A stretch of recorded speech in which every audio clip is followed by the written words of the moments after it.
கோடி கடன் தொல்லையால் விபரீத முடிவு. மருத்துவர், வழக்கறிஞர் என 4 பேர் தற்கொலை. சென்னையில் பரிதாபம்.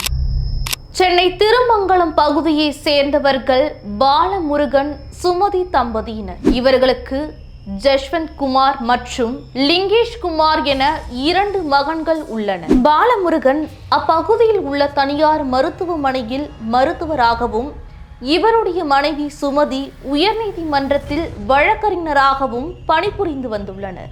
நீண்ட நேரமாக வீட்டில் இருந்து யாரும் வெளியே வரவில்லை என்பதை அறிந்த அக்கம் பக்கத்தினர் திருமங்கலம் போலீசாருக்கு தகவல் தெரிவித்துள்ளனர். சம்பவ இடத்திற்கு வந்த போலீசாருக்கு மட்டுமல்ல, அக்கம் பக்கத்தினருக்கும் அதிர்ச்சி. காரணம் என்னவென்றால் 4 பேரும் தூக்கிட்டு தற்கொலை செய்து கொண்டுள்ளதுதான். தற்கொலை செய்து கொண்டதற்கான காரணம் குறித்து போலீசார் வழக்கு பதிவு செய்து விசாரணை நடத்திய நிலையில், டாக்டர் பாலமுருகன் நடத்தி வந்த ஸ்கேன் சென்டர் தொழிலில் நஷ்டம் ஏற்பட்டதால் அந்த தொழிலை விரிவுபடுத்த வங்கிகளில் சுமார் 5 கோடிக்கு மேல் கடன் வாங்கியதாக தெரிகிறது.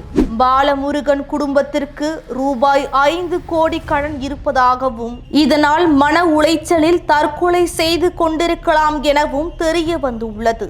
இருந்த போதிலும் உண்மையான காரணம் என்ன என்பது குறித்து போலீசார் தீவிர விசாரணையில் ஈடுபட்டுள்ளனர்.